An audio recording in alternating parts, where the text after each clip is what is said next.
Hello everyone, you all are watching ISP simplified and basically general English वाले अगर part को देखते हैं ईपीएफओ में, ऑलरेडी मैंने जितने भी टॉपिक्स हैं उसकी प्रीवियस ईयर क्वेश्चन को एनालाइज करके आपको टॉपिक तो बता ही दिया है कि प्रोमिनेंट इतने टॉपिक आप कर सकते हो। और इंग्लिश में बहुत सारे क्वेरी आ रहे थे कि इंग्लिश में बता दीजिए और ये भी पूछ रहे थे कि सोर्स क्या होनी चाहिए। देखो, मेरे अकॉर्डिंग इंग्लिश का कोई सोर्स नहीं है, कोई एक पर्टिकुलर सोर्स नहीं है बस, लेकिन मैं टॉपिक आपको बताता हूँ, फिर मैं तरीका बताऊँगा इसको पढ़ना कैसे है। ठीक है, देखिए सबसे पहले साइनोनिम्स एंड एंटोनिम्स को देखिएगा। ठीक है, उसके बाद active and passive voice, verbs, adverbs and phrasal verb. ठीक है, एंड इडियम्स एंड फ्रेजेस।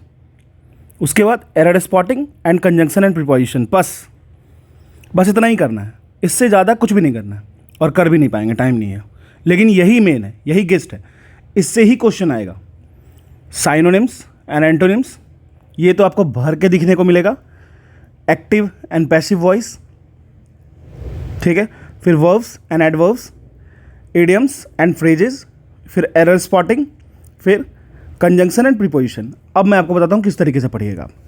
सबसे पहले काम कीजिए, UPSC PYQ synonyms and antonyms, बस यूट्यूब पे लिखिए। यूपीएससी जो भी एग्ज़ाम कंडक्ट करवाती है जहाँ पे इंग्लिश एक पार्ट होता है। पहले यूपीएससी इंजीनियरिंग सर्विस एग्जामिनेशन होता था इंजीनियरिंग बैकग्राउंड में, उसमें इंग्लिश 100 मार्क्स का पूछा जाता था।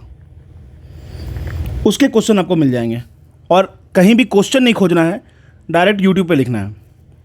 फिर एनडीए में, सीएपीएफ में, फिर ईपीएफओ के पीवाईक्यू में। ठीक है, इतना हो गया। और भी यूपीएससी कुछ एग्ज़ाम कंडक्ट करवाती है, उसमें देखिएगा, मेडिकल ऑफिसर हो गया, साइंटिफिक ऑफिसर हो गया, जो भी हो गया, उसके प्रीवियस ईयर क्वेश्चन को कलेक्ट कीजिएगा और 2-3 गूगल करके एक अच्छा सा 2-3 पेज का नोट्स बना लीजिएगा। उसके बाद एक्टिव एंड पैसिव वॉइस, सीधे लिखिए active and passive voice / EPFO, काफ़ी है, जॉब डन। जो भी अच्छी खासी रिव्यू वाली वीडियो मिल जाए देख लीजिए। इसी तरीके से verb, adverb, idioms and phrases, error spotting, conjunction and preposition. हाँ, अब मैं आपको अगर कहोगे बुक सजेस्ट करने के लिए, चलो वो भी मैं बता देता हूँ आपको। नीतू सिंह मैम की बुक आती है, कुछ चीज़ें आप वहाँ से भी रेफर कर सकते हो। लेकिन अब टाइम वैसा नहीं है। इंग्लिश के क्वेश्चन आप आराम से, अगर 20 आ रहा है मान लो, तो उसमें से 10, 12, 15 तो कर लोगे। लेकिन हाँ, अब उसके लिए अलग से रिसर्च करने बैठोगे 5 दिन, तो ये सही नहीं है, मतलब इसका कॉस्ट बेनिफिट सही नहीं है। क्यों सही नहीं है, मैं आपको बताता हूँ। देखो इधर देखो, industrial relation, labour law, accountancy, statistic, social security, computer application. ठीक है, अब एक बात बताओ, industrial relation and labour law मैंने करा दिया, कितने देर में कराया? हाफ 1.5 घंटे में मान लो। सोशल सिक्योरिटी ये करा दिया 1 घंटे के आसपास, कंप्यूटर 1-1.5 घंटे में करा दिया, अकाउंटेंसी 2 घंटे के आसपास करा दिया, स्टैटिस्टिक 1 घंटे में करा दिया। अब एक तरीके से आपको रिवाइज़ करना है। कैसे रिवाइज़ करोगे?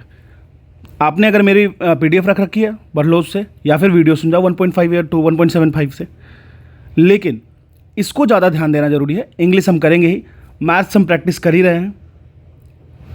करंट अफेयर्स मैंने ऑलरेडी आई दृष्टि की करा रखी है, मतलब 1 अप्रैल 2022 से आपको 10 अप्रैल 2023 तक है। उसके बाद की अब 1-2 मंथ मैंने स्पीडी की पीडीएफ ऑलरेडी बता रखी है अपने चैनल पे, वहाँ से जाके आप स्पीडी से पढ़ लीजिए 1 लाइनर, कोई डिफरेंस नहीं बनेगा, कोई चेंज नहीं आएगा। एक चीज़ और मैं आपको बताता हूँ, index, hunger index, food safety index, competitiveness index, ठीक है, फिर प्रेस फ्रीडम इंडेक्स, ये देख के जाइएगा। अपॉइंटमेंट्स ये देख लीजिएगा, या फिर मैं स्क्रीनशॉट, वैसे ऑलरेडी मैंने स्पीडी की बुक डाल रखी है, तो फिर अलग से कुछ करने की ज़रूरत नहीं है। स्पोर्ट्स, ठीक है। अब देखिए 1 लाइनर बुक्स हैं, इसमें मैं क्या पढ़ाऊँगा आप बताओ? मैं रीड कर दूँ, आप सुन लोगे? तो ये तो वो हो गया ना, स्पून फीडिंग, है ना। तो industrial relation, labour law, accountancy, social security, statistic, computer application, current affair, modern industry, polity, social security schemes. अभी एक वीडियो आई, एक वीडियो और आएगी, पूरी फिनिश कर दूंगा। इतनी सारी चीज़ें मैंने लगभग आपको यूपीएससी के एग्ज़ाम के बाद, ठीक है, मतलब जून से देना स्टार्ट किया। एक कोर है, आप एक और रिवाइज करके जा सकते हो। ठीक है, रही इंग्लिश की बात, मैंने टॉपिक बता दिया। रिलैक्स होके सब्जुगेट करके पढ़ लीजिए, कोई अलग से प्रिपरेशन करने की ज़रूरत नहीं आती है। जिस तरीके का इंग्लिश आता है, एक साइन और एंटो देखना पड़ेगा, क्योंकि हो सकता है हर लोग थरूर नहीं होते, ठीक है। नॉर्मली आप verbs, adverbs, idioms and phrases, error spotting आप बिना किसी ग्रामेटिकल नॉलेज के भी पढ़ लीजिएगा, बना लीजिएगा, अगर आपको एडिटोरियल रीडिंग की हैबिट है तो, या नहीं भी है तो भी अगर फेसबुक पढ़ते होगे, वेब सीरीज़ देखते होगे, काम हो जाता है, ठीक है।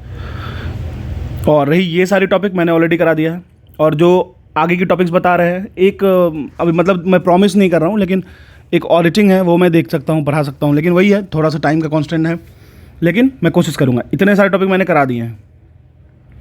2 जुलाई को एग्ज़ाम दीजिए अच्छे से, फिर फ्री होकर हम लोग और कुछ प्लान करते हैं, ठीक है।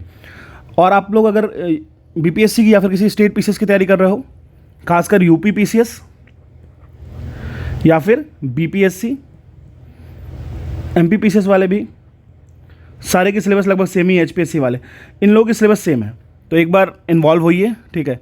इसके बाद हम लोग पीसीएस की तैयारी करेंगे और साथ में यूपीएससी सिविल सर्विसेज 2024 की एकदम फर्म प्रिपरेशन होगी। बीपीएससी वालों की मैं इसलिए कह रहा हूँ क्योंकि बीपीएससी के लिए मैंने मेंस भी लिखा है, तो I have some idea and clues. तो बीपीएससी में क्या है कि अगर आपको आंसर राइटिंग सीरीज में जुड़ना है तो आप जुड़ सकते हो, ठीक है। मैंने ऑलरेडी इसकी ग्रुप भी बना रखी है। आंसर राइटिंग चल भी रहा था लेकिन उसको रोक दिया गया ईपीएफओ की वजह से, क्योंकि सारे लोग उसी की तरफ लीन हो रहे हैं अभी। तो ये आपको हो गया मैथ्स का, जनरल इंग्लिश का ईपीएफओ का पूरा कंसर्न। इकोनॉमी में सोशल सिक्योरिटी वाले पोर्शन दे ही रहा हूँ। इकोनॉमी का देखो कुछ पोर्शंस हैं, बेसिक मैं आपको बताऊंगा। अगर आपकी कोई भी नॉलेज नहीं है आप ल्यूसेंट उठाओ, मैंने टॉपिक ऑलरेडी बता रखी है, एक एक टॉपिक को पढ़ के चले जाओ, क्वेश्चन बन जाएंगे। प्रीवियस ईयर क्वेश्चन आप खुद रेफर कर लो, ठीक है। चलिए, थैंक यू।